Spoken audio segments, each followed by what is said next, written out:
Welcome to Grandma's kitchen. வாழ்க வளமுடன், வாழ்க பல்லாண்டு. இன்னைக்கு நான் ஒரு குக்கிங் டிப் சொல்லட்டுங்களா? வாழைக்காய் கட் பண்ணுறப்ப நம்ம கையெல்லாம் கருப்பாக ஆயிரும் இல்லைங்களா?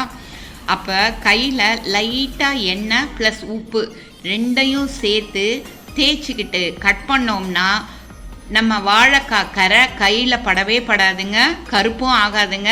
ஒரு தடவை ட்ரை பண்ணி பார்க்குறீங்களா? இன்னைக்கு நம்ம பார்க்க போகிறது ஒரு வாழை இலை சாம்பார் சாதங்க. இது ரொம்ப நல்ல சத்தான சாம்பார் சாதம்.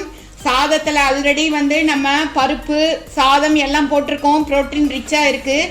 எல்லா வித வெஜிடபிள்ஸும் போட்டிருக்கோம். அதனால் நிறைய சத்துக்கள் நிறைய இருக்குங்க. ஆனால் அது கூட நம்ம வாழை இலையை இப்படி ப்ரெசன்ட் பண்ணி போலில் ப்ரெசன்ட் பண்ணி அதுக்கு மேலே இதை சர்வ் பண்ணுறப்ப வாழை இலையில் உள்ள சத்துக்களும் நம்ம உடம்புக்கு நல்லா சேர்ந்துருங்க. அதில் உள்ள குளோரோஃபில் நம்ம ஹெல்த்துக்கு அவ்வளோ நல்லது. குழந்தைங்கள்லேருந்து பெரியவங்க வரைக்கும் எல்லாருக்குமே ரொம்ப நல்ல பண்ணுற ஒரு விஷயம் வாழை இலைங்க. அந்த வாழை இலை சாம்பார் சாதம் எப்படி செய்யறதுன்னு சொல்லிட்டு நாம் கிராண்ட்மாஸ் கிச்சனில் சொல்லியிருக்கேங்க. கிராண்ட்மாஸ் கிச்சனை நிறைய பேர் பார்த்துட்டு இருக்கீங்க. பார்க்குறவங்க அப்படியே ஒரு சப்ஸ்கிரைப் பட்டனை தட்டி விட்டுருங்க. அதில் ஒரு பெல் ஐக்கான் வரும்.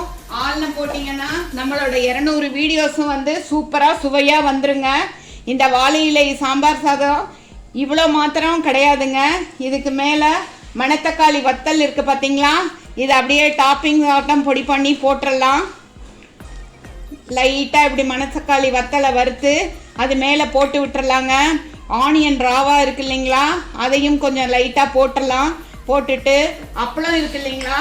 அந்த அப்பளத்தை பொடி பண்ணி அதையும் இப்படி மேலே தூவி விட்டுறலாங்க. இப்போ இதுக்கு தொட்டுக்கிறதுக்கு ஒன்றுமே தேவையில்லை. இது எவ்வளோ சீக்கிரமாக ஆற டிஷ்ஷுன்னு சொல்லிட்டு நான் நம்ம கிராண்ட்மாஸ் கிச்சனில் சொல்லியிருக்கேன். இது லஞ்ச் பாக்ஸ் ரெசிபியாகவும் நம்ம யூஸ் பண்ணிக்கலாங்க. லஞ்ச் பாக்ஸ்லேயே இது மாதிரி ஒரு வாழை இலையை போட்டு அது மேலே போட்டு ப்ரெசன்ட் பண்ணிடலாம். இதுக்கு குடமிளகாவும் வெங்காயமும் போட்ட ஒரு ஆனியன் தயிர் பச்சடி. தயிர் பச்சடியில் ப்ரோட்டீன்ஸ் இருக்குது. ஆனியன் பிளட் பியூரிஃபையருங்க. அது மாதிரி எல்லா வித சத்துக்களும் நிறைந்த இந்த வாழை இலை சாம்பார் சாதத்தை சாப்பிட்டு எல்லாம் என்ஜாய் பண்ணலாம்.